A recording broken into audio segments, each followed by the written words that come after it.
Gure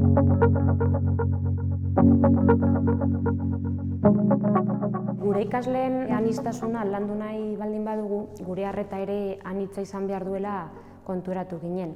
Horregatik duela 6 ikasturte plan potentziarekin hasi ginen gure eskolan. Proiektu honekin lan egiten hasi aurretik, Madrilgo Zentro Renzulli zentroarekin elkarlanean aritu ginen, eta bertako zuzendaria den Cesar Arellano gure eskolan izan genuen proiektuan martxan jartzen laguntzen eta eskolako irakasle guztiei formakuntza eskaintzen.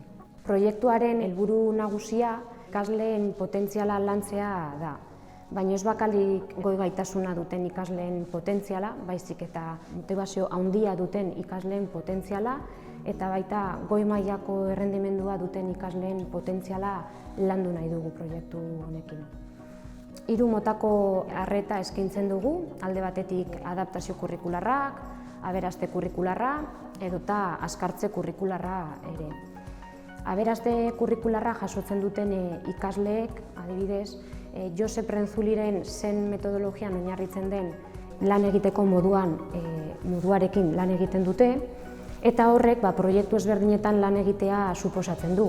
Beraien interesgunetatik, beraien indargunetatik oinarritutako proiektuak, eta horrek ikasleak asko motibatzen ditu.